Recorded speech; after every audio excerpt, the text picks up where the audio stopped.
Hello guys.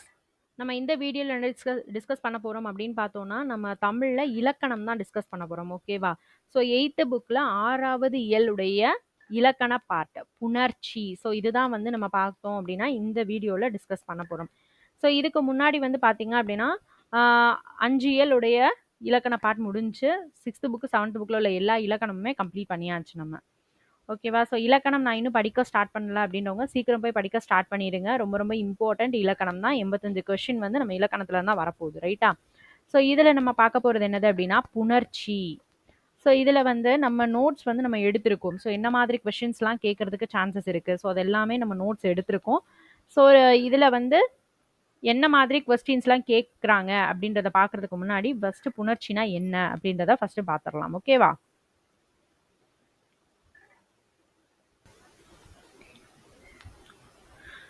First புணர்ச்சினா என்னது? So இதில் நிலைமொழி ஈரும் வருமொழி முதலும் அது ரெண்டும் சேர்றது தான் புணர்ச்சி அப்படின்னு சொல்கிறோம். ஓகேவா? அது என்ன நிலைமொழி வருமொழி அதுனா என்ன அப்படின்றத பார்த்தோன்னா ஃபஸ்ட்டு எக்ஸாம்பிள் வச்சு பார்ப்போம். அதான் ஈஸியாக இருக்கும்.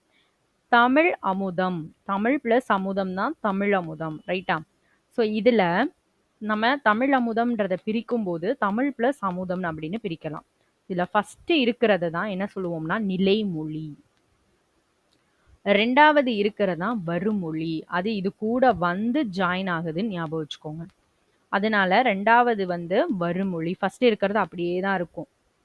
செகண்ட் உள்ளதான் வரும், வந்து ஜாயின் ஆகும் ஃபர்ஸ்ட் இது கூட அப்படின்னு ஞாபகம் வச்சுக்கோங்க. ஸோ ஃபர்ஸ்ட் இருக்கிறது நிலைமொழி, செகண்ட் இருக்கிறது வருமொழி. அதில் இந்த லாஸ்ட் லெட்டரும் இதில் ஃபுல்லாக ஃபஸ்ட் லெட்டரும் தான் என்ன செய்யும் சேரும். அதைத்தான் என்ன சொல்லுவோம் புணர்ச்சின்னு சொல்லுவோம். அதனால தான் நிலைமொழி ஈறு, நிலைமொழியில் உள்ள கடைசி, ஈறுனா கடைசின்னு அர்த்தம். வருமொழி முதலும், வருமொழியில் உள்ள ஃபஸ்ட்டு லெட்டரும் ரெண்டும் சேர்ந்து புணர்றது தான் என்ன சொல்லுவோம் அப்படின்னா இல் ப்ளஸ் ஆ என்னது லா. இதைத்தான் புணர்ச்சின்னு சொல்லிடுவோம் நம்ம. ஓகேவா? ஸோ இதுலேயே உயிரீற்று புணர்ச்சி, மெய்யீற்று புணர்ச்சி, உயிர் முதல் புணர்ச்சி, மெய் முதல் புணர்ச்சின்லாம் சொல்லுவாங்க. அது எப்படி அப்படின்னு பார்ப்போம். இதில் நல்ல கான்செப்டில் உறுதியாக இருந்துக்கோங்க. நிலைமொழி வருமொழி இதை வச்சு தான் நான் இனி சொல்லுவேன். நிலைமொழினா ஃபஸ்ட்டு இருக்கிறது, வருமொழினா ரெண்டாவது இருக்கிறது, ஈறுனா கடைசி, முதல்னா ஃபஸ்ட்டு இருக்க லெட்டர். அவ்வளோதான். இப்போது நிலைமொழியினுடைய இறுதி எழுத்து, அதாவது ஃபஸ்ட்டு இருக்கிறதுடைய இந்த இறுதி எழுத்து நமக்கு உயிர் எழுத்தா இருந்துச்சு அப்படின்னா அது உயிரீற்று புணர்ச்சி. ஓகேவா? இந்த நிலைமொழியினுடைய இறுதி எழுத்து மெய்யெழுத்தா இருந்துச்சு அப்படின்னா அது மெய்யீற்று புணர்ச்சி. ஓகேவா? உயிரீற்று புணர்ச்சி, மெய்யீற்று புணர்ச்சி. புரிஞ்சிருச்சா? ரெண்டாவது மூணாவது உயிர் முதல் புணர்ச்சி அப்படின்னா என்ன அப்படின்னா இந்த வருமொழி இதோடைய முதல் எழுத்து உயிரெழுத்தா இருந்தா அது உயிர் முதல் புணர்ச்சி, மெய்யெழுத்தா இருந்தா மெய் முதல் புணர்ச்சி. அவ்வளோதான். ஓகேவா? ஸோ முடிஞ்சு. அடுத்தது நிலைமொழி வருமொழி. ரெண்டு இது சொன்னோம்ல, அது எந்த ஒரு மாற்றமும் இல்லாமல் அப்படியே வந்து டைரக்டாக சேர்ந்துச்சு அப்படின்னா அதைத்தான் இயல்பு புணர்ச்சின்னு சொல்லுவோம். ஓகேவா? நிலைமொழியாக இருக்கட்டும் வருமொழியாக இருக்கட்டும் அதில் என்ன விதமான மாற்றமும் இருக்காது. ஓகேவா? ஸோ அதைத்தான் என்ன சொல்லுவோம் இயல்பு புணர்ச்சின்னு சொல்லுவோம். அதை எக்ஸாம்பிள்ஸ்லாம் நம்ம அடுத்தது படிக்கலாம். என்னன்ற டெஃபினிஷன் பார்த்துட்டு உள்ளே போகலாம். அடுத்தது இந்த ரெண்டு சொல் சேர்றப்போ அதில் ஏதாவது மாற்றங்கள் நடக்குது அப்படின்னா அதை தான் விகார புணர்ச்சின்னு சொல்லுவாங்க. ஓகேவா?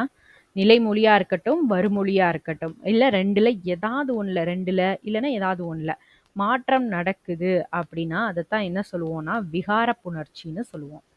அந்த விகார புணர்ச்சி 3 வகையாக நம்ம போடலாம். என்னென்ன அப்படின்னா தோன்றல் விகாரம், திரிதல் விகாரம், கெடுதல் விகாரம். ஓகேவா? தோன்றல் விகாரம், திரிதல் விகாரம், கெடுதல் விகாரம். தோன்றல் விகாரம் அப்படின்னா என்ன அப்படின்னு பார்த்தோம்னா நம்ம இந்த ரெண்டு இது சொல்லியிருக்கோம் இல்லையா, எடுத்துக்காட்டில் ரெண்டு இது நிலைமொழியும் வருமொழியும், இது ரெண்டும் சேரும் போது புதுசாக ஒரு லெட்டர் வந்து உருவாச்சு அப்படின்னா அதைத்தான் தோன்றல் விகாரம் அப்படின்னு சொல்லுவோம். இதே திரிதல் விகாரம் அப்படின்னா என்ன அப்படின்னா ஒரு எழுத்து இன்னொரு எழுத்தா மாறுச்சு. இப்போ ரெண்டு எழுத்து சேரும்போது ரெண்டு வேர்டு வந்து நமக்கு சேரும் போது புதுசா அதுல எந்தவித மாற்றமுமே இல்லாம புதுசா ஒரு லெட்டர் பிறந்து வந்துச்சுன்னா அது தோன்றல் விகாரம். இல்ல இருக்கிற லெட்டர்ல நிலைமொழியிலயோ அந்த கடைசியோ இல்ல வருமொழியில உள்ள அந்த முதல் லெட்டரோ நமக்கு ஒரு லெட்டருக்கு பதிலா வேற லெட்டரா மாறுச்சு அப்படின்னா அது திரிதல் விகாரம். ஓகேவா? ஸோ நம்ம 2 லெட்டர் சேரும்போது நம்ம பிரிச்சிருக்கோம். இந்த 2ல ஏதோ ஒண்ணு போயிருச்சு அப்படின்னா அதை தான் கெடுதல் விகாரம்னு சொல்லுவாங்க. ஒண்ணு நிலைமொழியில உள்ள அந்த முதல் லெட்டர் போயிருக்கணும். இல்ல நம்ம நிலைமொழியில உள்ள கடைசி லெட்டர் போயிருக்கணும். இல்ல வருமொழியில உள்ள முதல் லெட்டர் போயிருக்கணும். போயிருந்துச்சுன்னா அதுதான் கெடுதல் விகாரம். அவ்வளவுதான், இந்த டாபிக்கே ஓவர். ஓகேவா? ஸோ இதோட நமக்கு புணர்ச்சின்ற டாபிக் வந்து ஓவர் ஆயிடுச்சு. ரொம்ப ரொம்ப ரொம்ப ஈஸியான ஒரு கான்செப்ட் இதுதான். ஓகேவா? நிலைமொழினா என்ன, வருமொழினா என்னன்னு தெரிஞ்சு வச்சுக்கணும். ஓகேவா? ஃபர்ஸ்ட் இருக்கிறது நிலைமொழி, ரெண்டாவது இருக்கிறது வருமொழி. ஓகேவா? நிலைமொழியினுடைய கடைசியும் வருமொழியினுடைய ஃபர்ஸ்ட்டும் நமக்கு சேர்றதுக்கு பேரு தான் புணர்ச்சின்னு சொல்லுவோம். அதுல நிலைமொழின்றது இந்த ஃபர்ஸ்ட் இருக்கிறது. அதுல உயிரெழுத்து இருந்தா அது உயிர் ஈற்று புணர்ச்சி, மெய்யெழுத்தா இருந்தா மெய்யீற்று புணர்ச்சி. அதே மாதிரி வருமொழியில எழுத்து உயிரெழுத்தா இருந்தா உயிர் முதல் புணர்ச்சி, மெய்யெழுத்தா இருந்துச்சு அப்படின்னா மெய் முதல் புணர்ச்சி. எந்த விதமான சேஞ்சும் இல்லாம சேர்ந்துச்சுன்னா அது இயல்பு புணர்ச்சி. அதுல ஏதாவது சேஞ்ச் நடந்தா அது விகார புணர்ச்சி. அதுல 3 வகை இருக்கு: தோன்றல் விகாரம், திரிதல் விகாரம், கெடுதல் விகாரம். இந்த நிலைமொழி வருமொழி ரெண்டுலையுமே எந்த விதமான சேஞ்சுமே இல்லாம புதுசா ஒரு லெட்டர் பிறந்தா அது தோன்றல் விகாரம். இல்ல இந்த லெட்டர் வேற லெட்டரா மாறுச்சு, இதுல இருந்த இந்த லெட்டரோ இல்ல இந்த வருமொழியில இருக்கிற ஃபர்ஸ்ட் லெட்டரோ நமக்கு வேறதா மாறுச்சு அப்படின்னா அது என்னது? திரிதல் விகாரம். இல்ல இப்போ இது ரெண்டையும் நம்ம சேர்க்கும் போது ஒரு லெட்டர் இதுல இருந்து போயிருச்சு, ஒண்ணு இதா இருக்கலாம் இல்ல இதுவா இருக்கலாம், ஏதோ ஒரு லெட்டர் போயிருச்சு அப்படின்னா அது என்ன அப்படின்னா கெடுதல் விகாரம். அவ்வளவுதான். ஸோ இதோட நமக்கு என்னது? புணர்ச்சின்ற டாபிக் ஓவர். ஓகேவா? ஸோ இப்போ புக்ல நம்ம ரீட் பண்ணி ஒன் பை ஒன்னா ரீட் பண்ணி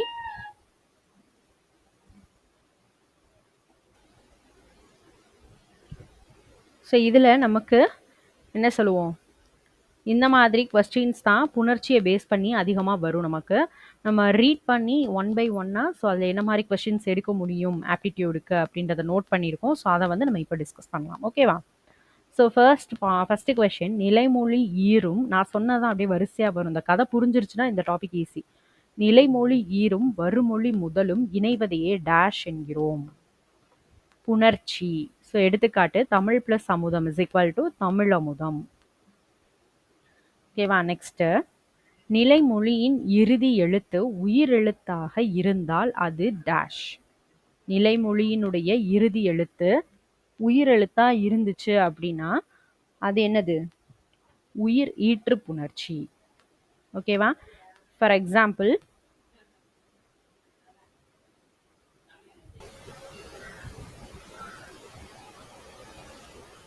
நிலைமொழியினுடைய இறுதி எழுத்து உயிரெழுத்தாக இருந்தால் அது உயிர் ஈற்று புணர்ச்சி. ஓகேவா? ஸோ இதோடைய எக்ஸாம்பிள் பார்ப்போம். சிலை பிளஸ் அழகு. ஸோ இதுல சிலை ஐ சவுண்டு வருதா? ஐ வந்து என்னது? உயிரெழுத்து. ரைட்டா? ஸோ சிலைன்னு வரும்போது நமக்கு வந்து என்ன பார்க்கக்கூடாது அப்படின்னா இது வந்து உயிர்மெய் எழுத்து, இது வந்து மெய் எழுத்து, இந்த மாதிரி வரக்கூடாது. சவுண்டு வந்து பார்க்கணும். ஓகேவா? சிலை ஐ வந்து என்னது? உயிரெழுத்து. அப்போ உயிரெழுத்தா இருக்கு அப்படின்னா அது உயிர் ஈற்று புணர்ச்சி. ஓகேவா? நிலைமொழியின் இறுதி எழுத்து மெய்யெழுத்தாக இருந்தால் அது மெய்யீற்று புணர்ச்சி. ஃபார் எக்ஸாம்பிள், மண் பிளஸ் அழகு. இன் அப்படின்றது என்னது? மெய்யெழுத்து. ஸோ அப்போ அது என்னது? மெய் ஈற்று புணர்ச்சி. ஓகேவா? ஸோ நெக்ஸ்ட், இதே மாதிரி கொஸ்டின் வந்து என்ன பண்ணியிருந்தாங்க அப்படின்னா இந்த எக்ஸாம்பிள் வந்து கொடுத்துருந்து ஸோ இதை உயிரீற்று புணர்ச்சி மெய்யீற்று புணர்ச்சின்னு சொல்லி பொறுத்துகளை கேட்டிருந்தாங்க. ஓகேவா? ஸோ அதனால இதை நல்லா படிச்சுக்கோங்க. ஒரு தடவை ஒரு கொஸ்டின் பேப்பர்ல கேட்டிருந்தாங்க அதே மாதிரி. அடுத்தது, வருமொழியினுடைய முதல் எழுத்து உயிரெழுத்தாக இருந்தால் அது உயிர் முதல் புணர்ச்சி. வருமொழின்னு வரும்போது நம்ம இங்க பார்க்கணும். ஓகேவா? ஸோ இது என்னது? உயிரெழுத்து. ஸோ உயிரெழுத்தா இருந்துச்சு அப்படின்னா அது என்னது? உயிர் முதல் புணர்ச்சி. ஓகேவா? அடுத்தது, வருமொழியினுடைய முதல் எழுத்து மெய்யெழுத்தாக இருந்தால் அது மெய்யீற்று புணர்ச்சி. பொன் பிளஸ் சிலை. சி. இதை நம்ம எப்படி பிரிக்கலாம்? இச்சு பிளஸ் இ பிரிக்கலாமா? ஸோ இப்போ இச்சுங்கிறது என்னது? மெய்யெழுத்து. ஸோ மெய்யெழுத்தா இருந்துச்சு அப்படின்னா அது என்னது? மெய் முதல் புணர்ச்சி. ஓகேவா?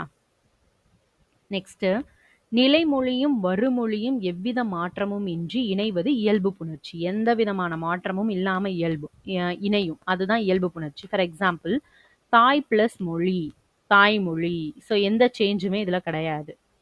ஸோ அடுத்தது, உடல் பிளஸ் ஓம்பல், உடல் ஓம்பல். ஸோ இந்த இடத்துல சேஞ்ச் ஆயிருக்கு அப்படின்றத பார்க்கக்கூடாது. இல் பிளஸ் ஓ வந்து நார்மலாவே என்னதான்? லோ. ஒரு மெய்யெழுத்தும் ஒரு உயிரெழுத்தும் சேரும்போது உயிர்மெய் எழுத்து பிறக்கும். ஸோ இது இயல்பு புணர்ச்சி தான். ஓகேவா? ஸோ புதுசா ஒரு வேர்டு இதுல சேரல. ஒரு எழுத்து இன்னொரு எழுத்தா மாறல. ரைட்டா? கெடுதல் ஒண்ணு கெட்டு போகல. ரைட்டா? இல் பிளஸ் ஓ வந்து லோ தான். நார்மலா உயிர் எழுத்து பிளஸ் மெய்யெழுத்து சேரும்போது உயிர்மெய் எழுத்து பிறக்கும். அது கரெக்ட் தான். ஓகேவா? ஸோ அதனால இதுவும் இயல்பு புணர்ச்சி தான். அடுத்தது, ஸோ எக்ஸாம்பிள்ஸ் தான் ரொம்ப ரொம்ப இம்பார்ட்டன்ட். எக்ஸாம்பிள் நல்லா படிங்க. ஓகேவா? எக்ஸாம்பிள் தான் கேட்பாங்க. கொடுத்துட்டு ஆப்ஷன்ல வந்து இயல்பு புணர்ச்சி, விகார புணர்ச்சி, தோன்றல் விகாரம், கெடுதல் விகாரம் கொடுத்துருப்பான். ஸோ அதில் தான் நம்ம எது கரெக்ட் அப்படின்றத பார்க்கணும். ஓகேவா? அடுத்த கொஸ்டின், இரண்டு சொற்கள் இணையும் பொழுது நிலை மொழியிலோ வருமொழியிலோ அல்லது இரண்டிலுமோ மாற்றங்கள் நிகழுமாயின் அதுதான் என்னது? விகார புணர்ச்சி. விகார புணர்ச்சி எத்தனை வகைப்படும்னு கேட்கலாம். 3 வகைப்படும். என்னென்ன? தோன்றல், திரிதல், கெடுதல். நெக்ஸ்ட், நிலை மொழியும் வருமொழியும் இணையும் போது புதிதாக ஓர் எழுத்து தோன்றுவது என்னது? தோன்றல் விகாரம். நிலைமொழியும் வருமொழியும் இணையும் போது புதிதாக ஒரு எழுத்து தோன்றுவது தோன்றல் விகாரம். ஃபார் எக்ஸாம்பிள், தமிழ் பிளஸ் தாய். ஸோ இது ரெண்டையும் சேர்க்கும் போது தமிழ் தாய் வருதா? தமிழ் பிளஸ் தாய் சேர்க்கும் போது என்னது? தமிழ் தாய். புதுசா ஒரு எழுத்து பிறந்திருக்கு. ஸோ இது என்னது? தோன்றல் விகாரம். நெக்ஸ்ட், நிலைமொழியும் வருமொழியும் இணையும் போது ஒரு எழுத்து வேறு எழுத்தாக மாறுவது திரிதல் விகாரம். ஃபார் எக்ஸாம்பிள், வில் பிளஸ் கொடி. ஸோ என்ன ஆகுது? இந்த இல் இந்த இடத்துல இர்ரா மாறுது, விற்கொடி. ஓகேவா? வில் பிளஸ் கொடி சேரும்போது என்ன வருது? விற்கொடி. ஒரு எழுத்து இன்னொரு எழுத்தா மாறுது. இப்படி மாறுச்சுன்னா அது என்னது? திரிதல் விகாரம். ரைட்டா? ஸோ நெக்ஸ்ட்,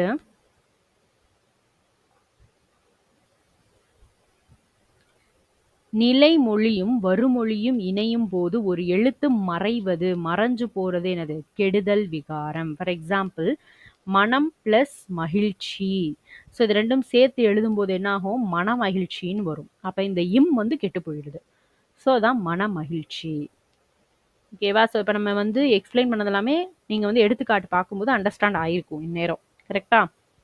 மன மகிழ்ச்சி. ஸோ கெட்டு போயிருக்கு. ஸோ அந்த இதுதான் கெடுதல் விகாரம். ரைட்டா?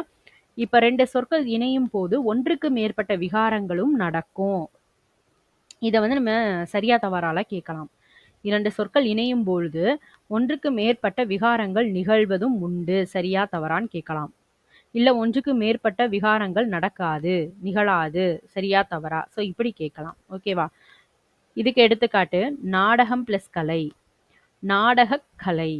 அப்ப இங்க என்ன இருக்கு அப்படின்னா, கெடுதல் விகாரத்தின்படி இந்த இம் வந்து என்ன போயிருக்கு? கெட்டு போயிருக்கு. அதுக்கு அடுத்து தோன்றல் விகாரத்தின்படி இந்த இடத்துல என்ன வந்திருக்கு? புதுசா ஒரு எழுத்து பிறந்திருக்கு. நாடகக் கலை. ஓகேவா? ஸோ இந்த மாதிரி நிறைய விகாரங்கள் சேர்ந்தும் வரும். ஓகேவா? ஸோ இதில் நான் சொன்னதுதான் வந்திருக்கும். எக்ஸாம்பிள்ஸ் இதில் படிங்க. ஆல்ரெடி வந்து உங்களுக்கு டெஃபினேஷன் எல்லாத்துக்குள்ளதும் புரிஞ்சிருக்கும். இதோடைய எக்ஸாம்பிள்ஸ் எல்லாமே நல்லா படிச்சுக்கோங்க. ஓகேவா? ஸோ இதில் புக்குக்கு பின்னாடி இருக்கிற கொஸ்டினும் லைட்டாக பார்த்துருவோம். புக்குக்கு பின்னாடி இருக்கிற கொஸ்டினும் லைட்டாக பார்த்துடலாம். சரியான விடையை தேர்ந்தெடுத்து எழுதுக. சரியான விடையை தேர்ந்தெடுத்து எழுதுக. ஃபர்ஸ்ட் கொஸ்டின், விகார புணர்ச்சி எத்தனை வகைப்படும்? விகார புணர்ச்சி எத்தனை வகைப்படும்? 3 வகைப்படும். பாலாடை சொல்லுக்குரிய புணர்ச்சி எது? பாலாடை. இதை நம்ம பிரிச்சு எழுதுனா ஃபர்ஸ்ட் எப்படி வரும்னு பார்ப்போம். பால் பிளஸ் ஆடை. ரைட்டா? அப்போ இல் பிளஸ் ஆ, ஒரு மெய்யெழுத்து பிளஸ் ஒரு உயிரெழுத்து, இது ரெண்டுமே சேர்ந்து ஒரு உயிர்மெய் எழுத்து பிறக்கும் இல்லையா? பால் பிளஸ் ஆ லா. ஸோ இது நார்மலா எந்த விதமான சேஞ்சும் இல்லாம தான் வந்திருக்கு. அப்ப இது என்ன புணர்ச்சி? இயல்பு புணர்ச்சி. ஓகேவா? நெக்ஸ்ட், பொறுத்துக. மட்பாண்டம் மட்பாண்டம் அப்படின்னா இதை பிரிக்கும் போது மண் பிளஸ் பாண்டம்னு பிரியும். அப்படிதானா? அந்த மண் பிளஸ் பாண்டம் அப்படிங்கிறது தான் நம்ம சேர்த்து எழுதும்போது என்ன ஆயிருக்கு, இதுல மண் பிளஸ் பாண்டம் தான் சேர்த்து எழுதும்போது மட்பாண்டம்னு வந்திருக்கு. அப்ப ஒரு எழுத்து இன்னொரு எழுத்தா என்ன செஞ்சிருக்கு, திரிஞ்சிருக்கு, மாறி இருக்கு. அப்ப அது என்னது, திரிதல் விகாரம். மரவேர் அப்படின்னா மரம் பிளஸ் வேர். ரைட்டா? மரம் பிளஸ் வேர் அப்படிங்கிறதா நமக்கு என்ன இருக்கு, ஒரு இது கெட்டு போயிருக்கு, மரவேர். ஸோ அப்ப கெடுதல் விகாரம். மணிமுடி, மணி பிளஸ் முடி, மணிமுடி. ஸோ இயல்பா சேர்ந்திருக்கு, அது இயல்பு புணர்ச்சி. அடுத்தது கடை பிளஸ் தெரு, கடை தெரு. இத் புதுசா ஒரு வேர்டு என்ன செஞ்சிருக்கு, ஒரு லெட்டர் வந்து உள்ள வந்திருக்கு. அப்ப அது தோன்றல் விகாரம். ஓகேவா? ஸோ இதுதான் ஆன்சர். ஓகேவா? ஸோ அதை நோட் பண்ணிக்கோங்க. ஸோ அதை நல்லா படிச்சுக்கோங்க.